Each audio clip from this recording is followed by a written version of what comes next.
Bloomberg Audio Studios. Podcasts, radio, news. This is the Bloomberg Daybreak Europe podcast. Good morning. It's Friday, the 3rd of October. I'm Caroline Hepke in London. And I'm Stephen Carroll in Brussels. Coming up today, police patrols are stepped up at synagogues across the UK following a fatal terror attack in Manchester. Flights are suspended at Munich Airport after multiple drone sightings, adding to security concerns in Europe. Plus, looking to sweeten the deal for investors, we'll bring you the story of the secretive Swiss chocolate maker plotting its billion-dollar comeback. Let's start with a roundup of our top stories. UK counter-terrorism police have named a British citizen of Syrian descent as the perpetrator of an attack on a synagogue that killed 2 people. 35-year-old Jihad Al-Shamie carried out the attack on Heaton Park Hebrew Congregation Synagogue in Manchester yesterday. Al-Shamie entered the UK as a young child and was granted British citizenship in 2006.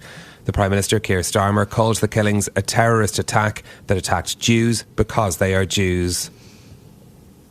On behalf of our country, I express my solidarity, but also my sadness that you still have to live with these fears. Nobody should have to do that. Keir Starmer also promised extra protection for Jewish communities across the UK. 2 men died and 3 others sustained serious injuries during the assault on the temple, where worshippers were gathered for Yom Kippur, the holiest day in the Jewish calendar. Police said the attacker drove a vehicle at people outside the synagogue and then attacked them with a knife before being shot dead by officers. He wore a vest that police said had the appearance of an explosive device, but was later found not to be viable. Now, in other news, Munich Airport has suspended flight operations after several drone sightings affecting thousands of passengers at Germany's second busiest hub. 17 flights were grounded and 15 arrivals diverted to nearby cities. It follows similar incidents in Denmark and Norway. Recent incursions into European airspace have prompted European leaders to discuss building a drone wall. Here's Danish Prime Minister Mette Frederiksen speaking at their summit in Copenhagen. We have to build a much stronger European defence and, of course, also respond to hybrid threats that we face. One part of this response will be to strengthen our defence against drones, to increase our own drone production, and it has to be in very close cooperation with you in Ukraine. Danish Prime Minister Mette Frederiksen speaking there alongside Ukraine's Volodymyr Zelensky. Several incursions into NATO airspace last month were attributed to Russia, though it remains unclear if the events in Oslo, Copenhagen and Munich are connected. Moscow has denied all accusations of breaching the alliance's airspace. US President Donald Trump is weighing slashing thousands of federal jobs. The news comes ahead of a meeting with his budget director Russell Vought as the White House pressures Democrats to end the government shutdown. Press Secretary Caroline Leavitt told reporters the cuts will be focused on agencies that don't align with the administration's values. It's likely going to be in the thousands. It's a very good question, and that's something that the Office of Management and Budget and the entire team at the White House here, again, is unfortunately having to work on today. These discussions and these conversations, these meetings would not be happening if the Democrats had voted to keep the government open. The White House's Caroline Leavitt speaking there. Her comments came after the President described on social media what he'd called Democrat agencies, most of which are a, quote, political scam. The Congressional Budget Office estimates that about 750,000 employees are being furloughed during the shutdown at a cost of $400 million per day in lost compensation. Bridgewater Associates' flagship macro fund climbed 26.4% in the first 9 months of the year on the back of tariff-fueled market uncertainty. Bloomberg understands that the hedge fund is now on track for its biggest gain since 2010. Hedge funds overall have posted strong gains this year, aided by surging US shares and volatility in bond and currency markets. The launch of Boeing's latest plane is set to be delayed. The hold-up could result in billions of dollars in extra charges. Bloomberg's Tiwa Adebayo has more. Already 6 years late, Boeing's new 777X won't join its fleet until 2027. Bloomberg understands that some of the manufacturer's biggest customers are already making plans for a further delay. According to analyst estimates, the cost of this latest setback could run from $2.5 billion to as much as $4 billion. The jet is of major strategic and financial importance to the firm, especially as part of its battle with rival Airbus for a bigger slice of the lucrative long-haul market. A Boeing spokeswoman declined to comment, citing a quiet period ahead of earnings. In London, Tiwa Adebayo, Bloomberg Radio. Italy has approved a budget that cuts the deficit to 3% of GDP this year, bringing the country within the EU's fiscal rules for the first time since 2019. The deficit is projected to shrink to 2.8% in 2026 and keep falling in the following years. The plan opens the door to Italy exiting the EU's budget monitoring regime, which could then allow Prime Minister Giorgia Meloni space for tax cuts and more defence spending. Pictet's fixed income strategist Laureline Renaud-Chatelain told Bloomberg Radio that France and other European countries have lessons to learn from Italy. There is this commitment at the political level that they want to put in some reforms, that they don't want to estrange themselves from Europe, even though you have this populist vibe a bit still from Meloni. But I think overall what we've learned is really political stability is very good for business. It's very good also for markets. And I think that's also a template that maybe we will need to have in the rest of Europe and in particular in France. Pictet's Laureline Renaud-Chatelain speaking. As uncertainty over France's budget continues, French Prime Minister Sébastien Lecornu is holding meetings with lawmakers from different parties today as he tries to build support for a spending plan.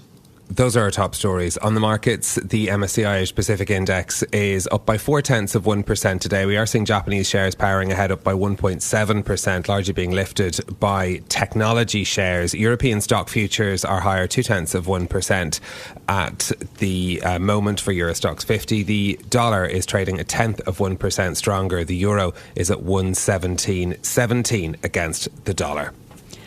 So those are the markets. In a moment, we will have the latest on the investigation into the attack in Manchester. Plus, we will bring you a story about Switzerland's most shorted stock. But there is another story that we've been reading about this morning, and I really learnt something new, Stephen, from this.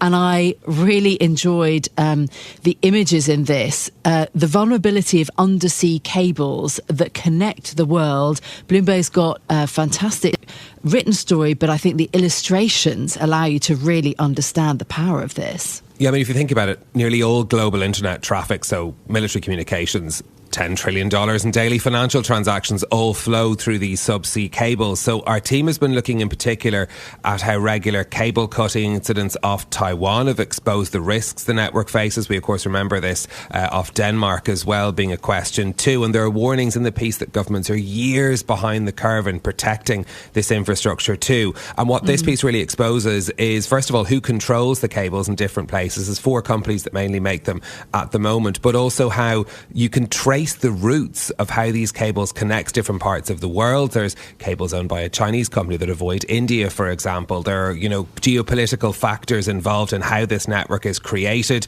Companies are also becoming more alive to this. Meta, for example, is building its own version of subsea cables too. So, look, it's a really interesting illustration of what could potentially be yet another risk in the rising geopolitical tensions, particularly if we think about the US and China. Really recommended. It's called Two Cables and the Hidden Subsea Battle between US and China. You'll find it on Bloomberg.com, and we'll put a link to it in our show notes.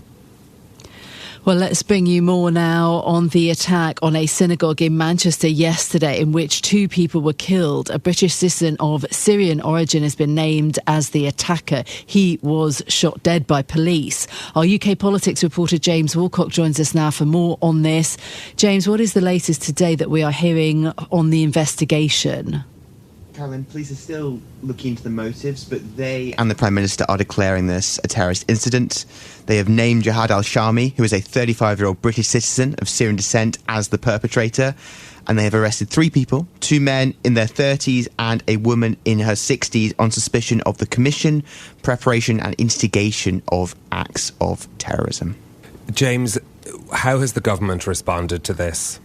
Keir Starmer, the Prime Minister, flew back, cut short a trip to Copenhagen to visit a London synagogue, and he says that this act was committed by a vile individual who attacked Jews because they are Jews and attacked Britain because of its values.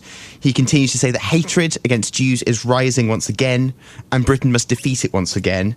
And he adds that I promise over the coming days you will see the other Britain, the Britain of compassion, of decency, and of love. He has vowed a police response, and indeed police have increased presence at synagogues across the country. I was looking up the Community Security Trust, which is a UK charity that tracks and combats anti-Semitism, say it is the first fatal incident targeting Jewish people in the UK in at least 30 years. You've also seen unanimous statements across the political spectrum from Reform UK's Nigel Farage, the Greens' Jack Polanski, who is Jewish himself, the Conservatives' Kemi Badenoch, who are all condemning the attack, expressing their horror that it has taken place and saying it is antithetical to sort of British values. I would note, just in addition to this, clearly in the back of the mind of Downing Street is the riots from last year in July. If you look at the speed of the response, the speed at which Starmer and the Prime Minister returned to the country, and also to which Andy Burnham, the Mayor, Sadiq Khan, Mayor of London, and Shabana Mahmood, the Home Secretary, were on the scene, there is clearly an attempt to try and get ahead of any future spiralling, which we see in the morning that police are concerned about the fear of copycat attacks. Britain's Jewish community have been on alert for the last 2 years about incidents around of anti-Semitism since the October 7th attacks in Israel. The wider reaction then to this attack, I mean, it's rare to see terrorist attacks in Britain, and this is a very serious one. The last time we saw terrorist attacks of this nature, especially Islamist-related ones, was 2017. But look, Caroline, it's no secret that there have been fears in the security services for a number of times, like a number of months now, that the events in Gaza may spill over into the UK's public order. I mean, Ken McCallum, the Director General of the UK's Domestic Services, Domestic Security Service, MI5, warned last year that there were security implications from Gaza. But last month, Keir Starmer said the UK would recognise Palestine's statehood, and that has also led to concerns about how this conflict increases the tensions in Britain's political debate. It's worth adding that from the religious community there has been unanimous condemnation of this attack, and I want to read out what Imam Qari Asim, who's the co-chairman of the British Muslim Network, said, because he said this bloodshed and violence in the Middle East, which is excruciating painful to witness for all of us, must not be allowed to poison our streets in Britain. So there has been a broad condemnation of the attack, but it has also led to fears from the police, who've asked organisers of a mass protest this Saturday against the ban on Palestine action to be postponed while they divert resources to protect both Jewish and Muslim communities after the terror attack. OK, James Wilcock, our UK politics reporter, thank you. Stay with us. More from Bloomberg Daybreak Europe coming up after this.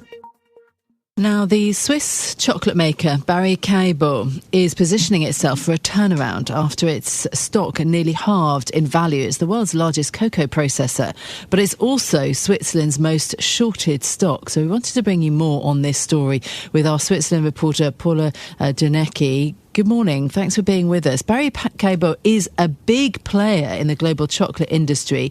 It's not a household name, though. Tell us a bit about the origins of this business. It's really interesting because it used to belong to a German that went to Switzerland, and it was called Jacobs, and it was a chocolate and cocoa company. And then he went through a few alterations, actually, and eventually merged Barry, the chocolate processing unit, with the firm of Callebaut. So now it is the biggest chocolate processor and cocoa beans buyer, and it literally produces everything from bean to bar and sells the ingredients along the value chain to different companies which are indeed household names. So it's fair to assume that there is a bit of Barry Callebaut chocolate in almost every chocolate you buy. Why has the stock come under such pressure, Paula? I mean, we have seen a huge cocoa price rally, which was very painful for Barry Callebaut because they hedge their buying of chocolate. So those bets became very costly when prices surged. And then at the same time, the company announced a turnaround, like an internal turnaround, shortly before prices started to rise. So it is like it was attacked from the outside. It changed things at the inside, and then like it has a unique position in the market because people don't know it. It's not a consumer brand, but it has this exposure to the commodity prices. Yeah. So, yeah, that's why companies like Lindt, for example, found it much easier to pass on those high prices to consumers, whereas Barry Callebaut had to convince its industrial customers that they have to pay those higher prices now. And briefly, there's a big question mark then maybe about the future of the company and how it addresses these challenges. This is really what the CEO, Peter Feld, told us what he's trying to do at the moment. He wants to put the company on a much stronger footing for the future. He does not believe in the way that the cocoa industry has operated for the longest time. It is really still like fractured industry with many producers of cocoa that it's hard to sell. And he thinks now is the time, because the prices are going up, where those producers will have the means to collectivize, basically to have much wider yards and acres and produce cocoa much more efficiently, because now they can invest. This is Bloomberg Daybreak Europe, your morning brief on the stories making news from London to Wall Street and beyond. Look for us on your podcast feed every morning on Apple, Spotify and anywhere else you get your podcasts. You can also listen live each morning on London DAB Radio, the Bloomberg Business app and Bloomberg.com. Our flagship New York station is also available on your Amazon Alexa devices. Just say, Alexa, play Bloomberg 1130. I'm Caroline Hepker. And I'm Stephen Carroll. Join us again tomorrow morning for all the news you need to start your day, right here on Bloomberg Daybreak Europe.